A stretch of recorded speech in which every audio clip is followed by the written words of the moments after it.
அனைவருக்கும் வணக்கம். இது நம்ம ஆதிவராகி யூடியூப் சேனல். இன்னைக்கு இந்த பதிவு ஒரு முக்கிய பதிவு. அது மட்டும் இல்லாம அவசர பதிவுன்னு கூட சொல்லலாம். நாளைக்கு ஏப்ரல் மாசம் 30ஆம் தேதி புதன்கிழமை அக்ஷய திருதியை.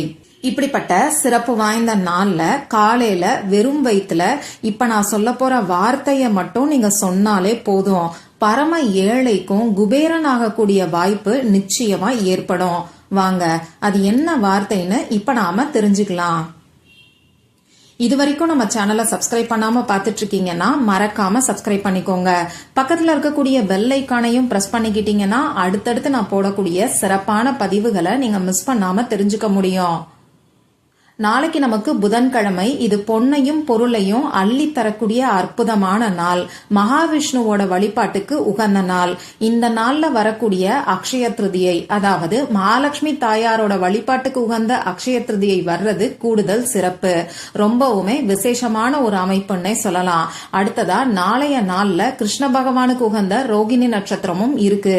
இது இன்னமுமே கூடுதல் சிறப்பு. அந்த வகையில இந்த நாளை தவற விடாதீங்க. இந்த நாள்ல பல அற்புதமான சிறப்புகள் இருக்குன்னே சொல்லலாம். முதல்ல பிரம்மா இந்த உலகத்தை படைச்சதே இந்த அக்ஷய திருதி நாள்ல தான் சொல்றாங்க. அதே மாதிரி கங்கை பூமிய முதலா தொட்ட நாளும் இந்த அக்ஷய திருதி நாள் தான். அடுத்ததா வனவாச காலத்துல பாண்டவர்களுக்கு அக்ஷய பாத்திரம் கிடைக்க பெற்றதும் இந்த அக்ஷய திருதி நாள்ல தான் சொல்றாங்க. இந்த அக்ஷய திருதி நாள்ல தான் ஐஸ்வர்ய லட்சுமி தானிய லட்சுமி அவதாரங்கள் எடுத்ததாகவும் சொல்றாங்க. முக்கியமா குபேரன் நிதி கலசங்களை பெற்ற நாளும் இந்த அக்ஷய திருதி நாள் தான். சிவபெருமான் அன்னபூரணி கிட்ட பிச்சாடனராக வந்து யாசகம் பெற்றதும் இந்த அக்ஷய திருதி நாள்ல தான். ரொம்ப ரொம்ப முக்கியமான இன்னொரு விஷயம் என்னன்னு பாத்தீங்கன்னா, இந்த அக்ஷய திருதியை நாள்ல தான் விஷ்ணு பகவானோட 6வது அவதாரமான பரசுராமர் அவதரிச்சதாவும் சொல்றாங்க. இத்தனை சிறப்புகள் இந்த அக்ஷய திருதி நாள்ல நமக்கு அமைஞ்சிருக்கு. இந்த நாள்ல செய்ய வேண்டிய பரிகாரங்களை பத்தி ஏற்கனவே 2 வீடியோ நம்ம சேனல்ல நான் உங்களுக்கு கொடுத்திருக்கேன்.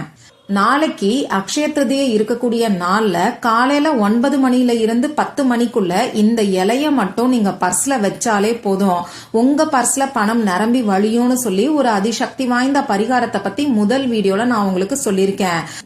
அடுத்ததா பாத்தீங்கன்னா, நாளைக்கு குளிக்கக்கூடிய தண்ணீர்ல இத மட்டும் நீங்க சேர்த்துக்கிட்டாலே போதும்னு சொல்லி குபேர வசியத்தை நமக்கு ஏற்படுத்தி கொடுக்கக்கூடிய ஒரு அற்புதமான குளியல் பரிகாரத்தை பத்தி 2வது வீடியோல நான் உங்களுக்கு சொல்லியிருக்கேன். இந்த 2 வீடியோவோட லிங்கையும் இந்த வீடியோவோட எண்ட் ஸ்கிரீன்லயும் மேல ஐகார்ட்லயும் நான் உங்களுக்காக கொடுக்கறேன். விருப்பம் இருக்கிறவங்க மட்டும் செக் பண்ணி பாருங்க. இப்போ இந்த பதிவுல நாம எதை பத்தி பார்க்க போறோம்னு பாத்தீங்கன்னா, நாளைக்கு அக்ஷய திருதியை இருக்கக்கூடிய நாள்ல குபேர பகவானோட பரிபூரணமான அருள் நமக்கு கிடைக்கிறதுக்கு, நம்ம வீட்டுல 16 வகையான செல்வங்களும் சேர்றதுக்கு காலையில எந்திரிச்ச உடனே வெறும் வயிற்றுல சொல்ல வேண்டிய வார்த்தைய பத்தி முதல்ல நாம தெரிஞ்சுக்க போறோம். அடுத்ததா நாளைய நாள்ல குபேர யோகம் கிடைக்கிறதுக்கு நாம சொல்ல வேண்டிய சக்தி வாய்ந்த ஒரு மந்திரத்தை பத்தியும் இதே வீடியோல நான் உங்களுக்கு சொல்ல போறேன். அதனால வீடியோவை கொஞ்சம் கவனமா பாருங்க. முதல்ல நாளைக்கு காலையில எந்திரிச்ச உடனே சொல்ல வேண்டிய அந்த வார்த்தைய இப்ப நான் உங்களுக்கு சொல்றேன். இந்த வார்த்தைய சொல்றதுக்கு நமக்கு எந்த விதமான கட்டுப்பாடுகளும் கிடையாது. நீங்க பூஜை செய்யணுங்கிற அவசியம் கிடையாது, குளிக்கணுங்கிற அவசியமும் கிடையாது, வழிபாடு செய்யணுங்கிற அவசியமும் கிடையாது.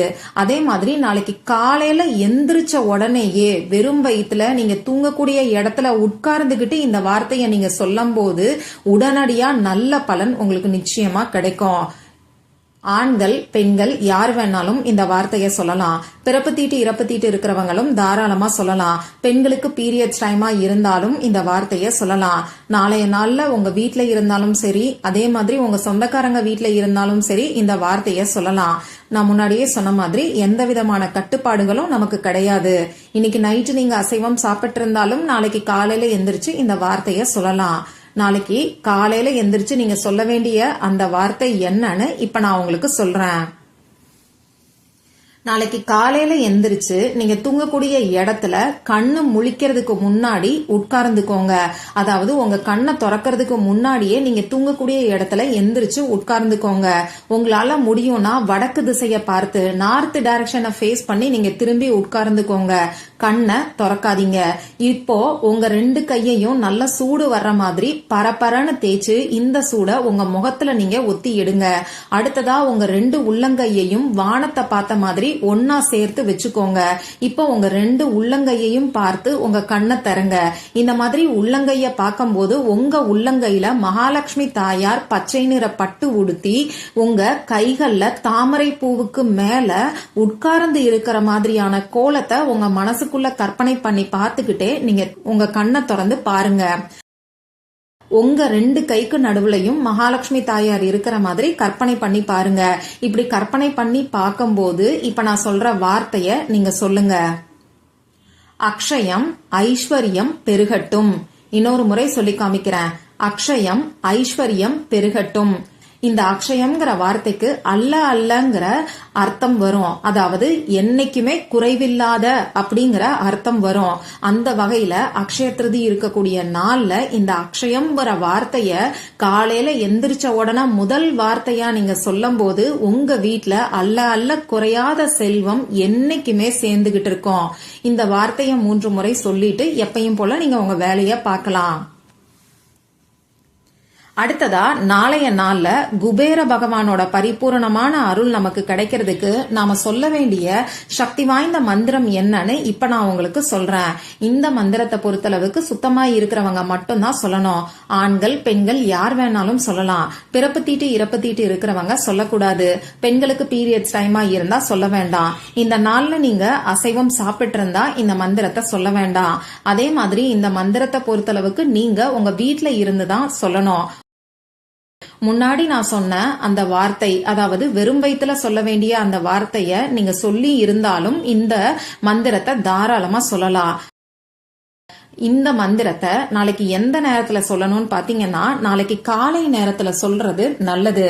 அதாவது காலையில எந்திரிச்சு நீங்க குளிச்சு முடிச்சுட்டு உங்க வீட்டுல பூஜை அறையில ஒரு விளக்கேத்தி வச்சுட்டு இந்த மந்திரத்தை சொல்லுங்க. இன்னும் குறிப்பா டைம் சொல்லணும்னு பாத்தீங்கன்னா நாளைக்கு காலையில பிரம்ம முகூர்த்த நேரத்துல இருந்து 7:30 மணி வரைக்கும் இருக்கக்கூடிய இடைப்பட்ட நேரத்துல இந்த மந்திரத்தை சொல்லலாம்.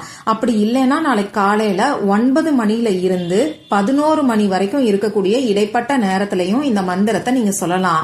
இந்த டைம் உங்களுக்கு கம்ஃபர்டபுளா இல்லைன்னா நாளைக்கு சாயங்காலம் 4 மணில இருந்து 7 மணிக்குள்ள இருக்கக்கூடிய இடைப்பட்ட நேரத்திலையும் இந்த மந்திரத்தை நீங்க சொல்லலாம். எப்பயும் போல உங்க பூஜை அறையை ரெடி பண்ணிட்டு உங்க பூஜை அறையில எப்பயும் ஏத்தி வைக்கக்கூடிய விளக்கை ஏத்தி வச்சுக்கோங்க. ஏதாவது ஒரு விளக்கு நெய் விளக்கா ஏத்தி வைக்கிறது நல்லது. இப்படி ஏத்தி வச்சதுக்கு அப்புறமா உங்க பூஜை அறைக்கு முன்னாடி ஏதாவது ஒரு விரிப்பையோ மனை பலகையோ சாரையோ போட்டு உட்கார்ந்துக்கோங்க. இப்போ உங்க குலதெய்வத்துக்கிட்டையும் குபேர பகவான் மகாலட்சுமி தாயார் பெருமாள் கிட்டையும் மனசு உருகி நல்ல ஒரு பணவசியம் ஏற்படணும், குபேர பகவானோட பரிபூரணமான அருள் கிடைக்கணும்னு சொல்லி பிரார்த்தனை செஞ்சுக்கோங்க. இப்படி பிரார்த்தனை செஞ்சுக்கிட்டு இப்ப நான் ஸ்கிரீன்ல கொடுத்திருக்கக்கூடிய மந்திரத்தை உங்களால எத்தனை முறை சொல்ல முடியுமோ அத்தனை முறை நீங்க சொல்லலாம். குறைஞ்சது 11 முறை, 16 முறை, 27 முறை, 54 முறை, அப்படி இல்லைன்னா 108 முறை சொல்றது இன்னமுமே சிறப்பு வாய்ந்தது. நீங்க சொல்ல வேண்டிய மந்திரம் என்னன்னு இப்ப நானும் உங்களுக்கு சொல்லி காமிக்கிறேன். ஓம் ஸ்ரீம் ஹ்ரீம் க்ளீம் லக்ஷ்மி குபேராய நமக. ஓம் ஸ்ரீம் ஹ்ரீம் க்ளீம் லக்ஷ்மி குபேராய நமக. ஓம் ஸ்ரீம் ஹ்ரீம் க்ளீம் லக்ஷ்மி குபேராய நமக. இந்த மந்திரத்தை இப்ப நான் சொன்ன எண்ணிக்கையில சொல்லி முடிச்சு திரும்பியும் ஒரு தடவை பிரார்த்தனை செஞ்சுக்கிட்டு உங்க வழிபாட நீங்க நிறைவு செஞ்சுக்கோங்க. முடிஞ்ச அளவுக்கு இந்த மந்திரத்தை காலை நேரத்துல சொல்றது நல்லது.